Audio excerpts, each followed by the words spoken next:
It's been 6 months since I bought a Pixel 8 Pro, and while the camera system and Android experience have been great, I'm going to take you through where the Pixel 8 Pro stands right now in terms of its competition, what I've liked about it over the past 6 months, and ultimately, who I think this phone is really for. First, let's go through what's new with the Pixel 8 Pro. Google made actually quite a few changes. They gave it a flat display, so it's much easier to put a screen protector on. The display can go up to 1600 nits of brightness for HDR and 2400 nits for peak brightness. The back material is matte and doesn't show fingerprints as easily, though that matters less once you put a case on it. Speaking of which, Google actually improved the design of their silicone cases to the point where I can actually recommend them now. Also new with this phone is the temperature sensor, which on one hand, doesn't make that much sense as kind of a weird feature, but then on the other hand, it actually, I guess, does kind of make sense to have in a phone. If Google decides to keep this feature, I think it's going to be like the flashlight. Remember those? Before your smartphone became more convenient to use as one? Though admittedly, checking somebody's temperature via phone is more niche than the phone replacing a flashlight, and it's a feature I've only used once in 6 months to check my temperature when I was sick. What do you guys think? Let me know in the comments. Is this a feature that should just be built into all smartphones, or is everyone just puzzled why Google decided to put it in this phone?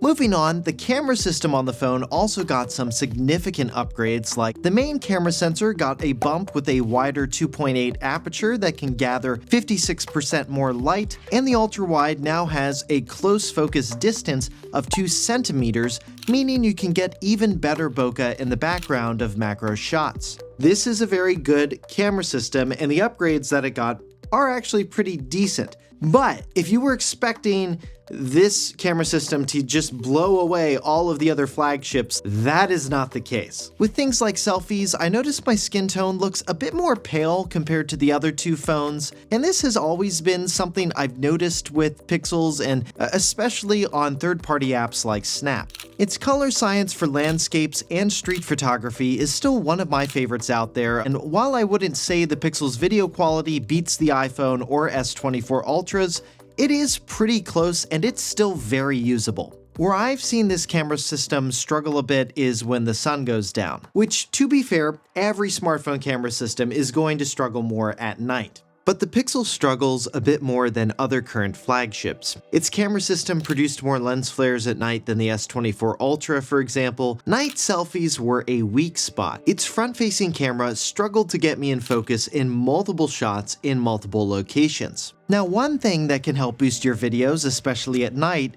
is Google's new Video Boost feature, which lets you send your videos up to Google's cloud for further processing. This process preserves more of the data in the video that you actually took, and you can think of it in very similar terms to how raw image files keep more data than a JPEG image file does. This feature can actually get you some pretty impressive results. Though it's not perfect, you'll still see some artifacting and digital noise if it was in the footage originally. But even with those imperfections, I found it does produce better footage than other competing phones in similar lighting situations. And to view more of these comparisons for yourself, you can check out the blog post for this review, where I've posted some full video samples, link to that in the description. The last new photo-related feature I've found myself using quite a bit is the Magic Editor, which allows you to not only remove objects, but also take an object and move it around the frame as well as resize it. It's great for those times where I don't actually want to spend 10 minutes in Photoshop to get a similar result. And I like that when they generate your new photo, they give you several variations to choose from as well. Moving on, now let's talk about some of the other features I've really liked using on this phone, but just note,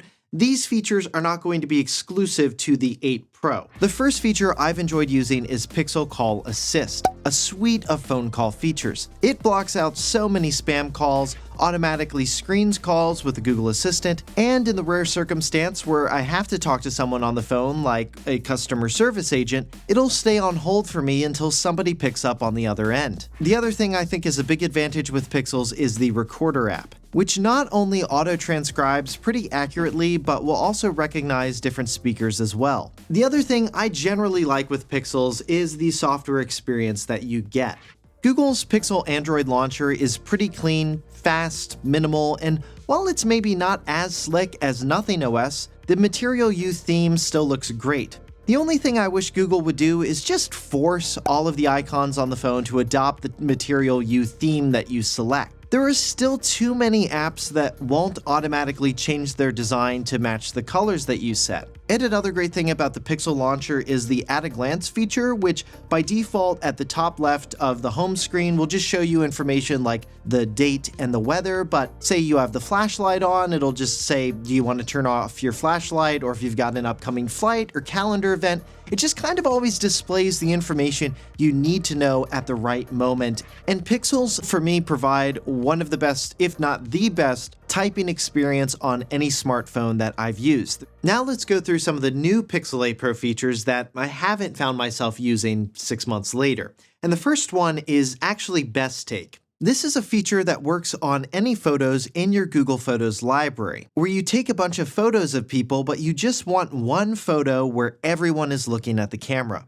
The weird thing for me about this feature is even though I take a ton of photos, and a ton of photos with people in them, I don't often find I'm in a situation where not everyone is actually looking at the camera because I just end up taking so many photos in rapid succession. I also don't have young kids who I imagine that this feature is really, really good for. The one situation where I think this feature would have really come in handy actually is when you have people and pets all trying to look directly at the camera, because pets are historically just very hard to get to look straight through a lens. And unfortunately right now this feature only will detect people's faces. It doesn't work with pets. Another new feature I haven't found myself using all that much is Audio Magic Eraser, which works pretty well to identify and remove parts of the background sound in any video in your Google Photos library. Though depending on the situation, it might not remove as much noise as you want.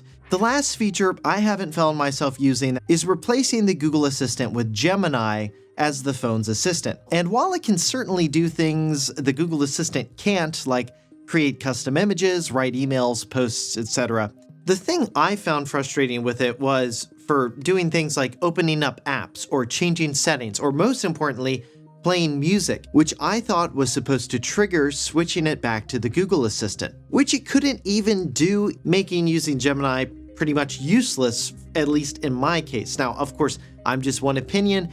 If you've had a similar experience or a different experience with it, definitely let me know down in the comments. I'm curious to see what people's thoughts are. As far as battery life, it's easily lasted me all day on a charge. And to give you an idea of how I use my phone, my daily phone stats typically are around 1 to 2 hours of screen time per day with 2 to 3 hours of background activity, normally for podcasts and music. But keep in mind, depending on what you use your phone for, your battery life can vary and sometimes wildly. As far as performance goes, it's been fine for my needs as well. Though Google's Tensor G3 chip isn't the fastest smartphone chip out there, the AI features it powers overall in my experience have been impressive and work pretty quick. Alright, so what are the downsides and issues I've encountered while using the 8 Pro? Well, one is actually its screen white balance. This phone's screen, it just looks a bit more blue compared to other phones, and I wish Google would at least let you adjust the white balance, or better yet, bring back the auto white balance adjustment feature that they had in the Pixel 4 and 4 XL.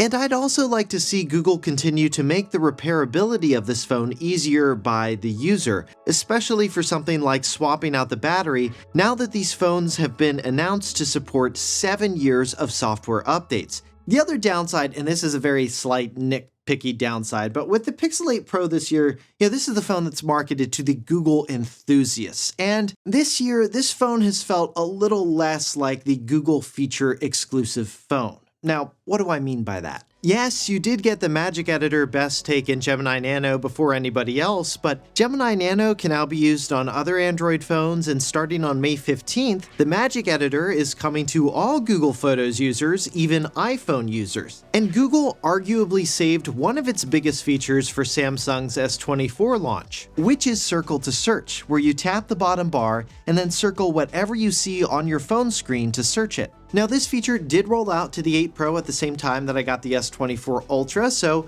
technically 8 Pro owners, you did get a Google feature first, but at the same time, it kind of felt a little bit less special. Like, why did I get the Pixel if the S24 Ultra was just going to get this thing too? And it does illustrate this delicate dance Google has to do with the Pixel line of phones. Google wants to make a Google phone, but at the same time, they can't ignore Samsung and not give them cool AI features, which is why the new S24 phones got a feature similar to the Magic Editor and other Gemini Nano powered features as part of Samsung's Galaxy AI feature suite. But Google still needs to reserve enough features to make the 8 Pro feel distinct from the S24 Ultra, otherwise everybody's just going to buy this phone. And this brings me to the question I've had rattling around in my brain now for 6 months, which is, why would you buy this phone? I think you'd go for the Pixel 8 Pro, one, because Pixels are typically selling for less than Samsung's phones, providing a better value. You like the minimalist take with Google's Pixel launcher, like the ergonomics of the phone better, the better typing experience, you primarily use Google services anyway, and are intrigued with some of Google's exclusive AI features on the phone, and still want a great camera system and a phone that is actually great for making phone calls. But specifically, how did the 8 Pro's features compare to the S24 Ultra? Well, I didn't want this video to go like another 8 minutes, so I actually turned that question into its own video, which you can watch here. And then if you're stuck deciding between the 8 Pro and the Pixel 8, I also have a video comparing those two phones, which you can get to by clicking here. If you like this video, you found it helpful, make sure you hit that thumbs up button below and subscribe to the channel for more Google videos and to our free monthly newsletter for deal alerts on Google products. For 6 months later, I'm Josh Tedder. Thanks for watching.